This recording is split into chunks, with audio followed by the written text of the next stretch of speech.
വന്നല്ലോ വനമാല. പോറ്റിമാരും നമ്പൂരിമാരുമാണ് അമ്പലങ്ങളിൽ നിന്ന് സ്വർണം മോഷ്ടിക്കുന്നത്.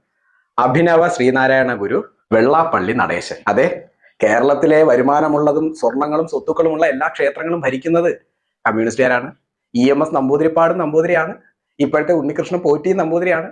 നമ്പൂതിരിമാരെല്ലാം കള്ളന്മാരാണെന്ന് താങ്കളുടെ കാഴ്ചപ്പാടിൽ ഞാൻ തെറ്റൊന്നും പറയുന്നില്ല. എല്ലാ കമ്മ്യൂണിസ്റ്റുകാരും ഇങ്ങനെ ഓരോ അമ്പലങ്ങൾ വിഴുങ്ങിക്കൊണ്ടിരിക്കുമ്പോൾ താങ്കൾക്ക് ഈ കാണുന്ന പോറ്റികളെയും നമ്പൂതിരിമാരെയും ഒക്കെ മോഷ്ടാക്കളാണ് എന്ന് തോന്നുന്നതിൽ തെറ്റുമില്ല. എന്നാലും നിങ്ങളെപ്പോലുള്ള വിഴുപ്പ് പാണ്ഡങ്ങളെയൊക്കെ ചുമക്കുന്ന ഒരു വലിയ സംഘടനയുണ്ട്. ആ സംഘടനയ്ക്ക് 10,000-ഓളം ശാഖകളുണ്ട്.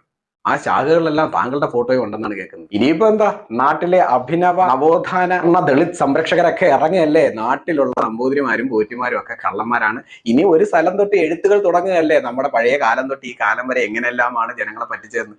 ക്ഷുദ്ര സാഹിത്യകാരന്മാരും കള്ളു കച്ചവടക്കാരും കൂടെ ഒരുമിച്ച് നാട് നന്നാക്കാൻ ഇറങ്ങിയിരിക്കുക. ഇതാണ് ഞാൻ പറഞ്ഞത്, പിന്നിന്ന് കുത്തരുതെന്ന്. താനൊക്കെ വളച്ച് വളച്ച് വണ്ടിയും കൊണ്ട് വരുന്നത് ഈ ഉണ്ണികൃഷ്ണൻ പോറ്റിയോ അല്ലെങ്കിൽ നമ്പൂതിരിപ്പാടോ മോട്ടിച്ചു എന്ന രീതിയിൽ കൊണ്ടുവരാനാണ് എങ്കിൽ ഇളക്കിയെടുത്ത് പോക്കറ്റിൽ ഇട്ടുകൊണ്ട് പോകാൻ പറ്റിയ സാധനമല്ല സ്വർണ്ണക്കട്ടളയും ദ്വാരപാലക ശില്പത്തിലെ ഗോൾഡ് പ്ലേറ്റിംഗ് ഒന്നും എന്ന് ഞങ്ങൾക്കറിയാം. ഇതിന് ദേവസ്വം ബോർഡും ദേവസ്വം ബോർഡ് ഉദ്യോഗസ്ഥരും ദേവസ്വം ബോർഡ് ചെയർമാനും ദേവസ്വം ബോർഡ് മന്ത്രിയും എന്തിനധികം മുഖ്യമന്ത്രി വരെ അറിയാതെ ഈ കാര്യങ്ങൾ നടന്നിട്ടുണ്ടാകുമെന്ന് ഞങ്ങൾക്ക് തോന്നുന്നില്ല. ഇനി അറിഞ്ഞില്ലെങ്കിൽ പിന്നെ ഇവരൊക്കെ എന്തിനാണ് ആ സ്ഥാനത്ത് ഇരിക്കുന്നത്? ചേമ്പുണ്ടാക്കി തിന്നാനോ? അതിൻ്റെ ഇടയിൽ കൂടെ പുള്ളി മറ്റേ ജാതിയും കൂടെ തള്ളിക്കയറ്റി നോക്കുക. ദേവസ്വം ബോർഡ് ചെയർമാൻ ഈഴവനാണ്, അതുകൊണ്ട് വളരാൻ സമ്മതിക്കില്ല. ഈ കട്ടും മോട്ടിച്ചും പണം ഉണ്ടാക്കി വളരുന്നതാണോടോ വളർച്ച?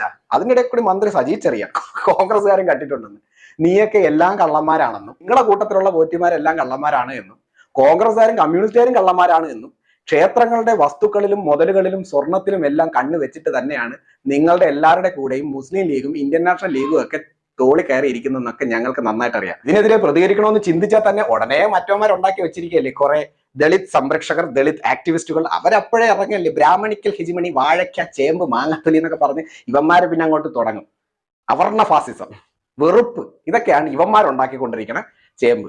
എന്തായാലും കള്ളന്മാരും കൊള്ളക്കാരും എല്ലാം ഇവന്മാരുടെയൊക്കെ അപ്പോസ്തലന്മാരായിട്ട് നാട് ഭരിക്കുന്നവർ തന്നെയാണെന്നുള്ള കാര്യത്തിൽ ഇവിടെ ആർക്കും സംശയമില്ല. എല്ലാവരും ക്ഷേത്രങ്ങളിൽ ആവശ്യം പോലെ കൈയിട്ട് വാരി നക്കുന്നുണ്ടെന്നുള്ള കാര്യത്തിലും സംശയമൊന്നുമില്ല. എന്തായാലും ഈ കേസൊന്നും അന്വേഷിച്ചിട്ട് എവിടെ എത്താൻ പോകുന്നില്ല. ഈ കേസൊന്നും ഒട്ടും തെളിയിക്കാനും പോകുന്നില്ല. ഞാൻ ഈ ബാക്കിയുള്ള ഹിന്ദുക്കളോട് പറയുന്നത്, മുസ്ലിങ്ങളും ക്രിസ്ത്യാനികളും ഒക്കെ അവരവരുടെ പള്ളികളെല്ലാം സംരക്ഷിക്കാൻ അവർക്കറിയാം. നമ്മൾ ഈ ദേവസ്വം ബോർഡിന്റെ കീഴിലുള്ളതിൽ കൊണ്ട് പൈസ ഇടണ്ട. എന്തിനാണ് അതിൽ കൊണ്ട് പൈസ ഇടുന്നത്? അതിലിട്ടേ അടങ്ങുള്ളൂ എന്ന് കരുതുന്നവന്മാർ കൊണ്ടിട്ടോട്ടെ.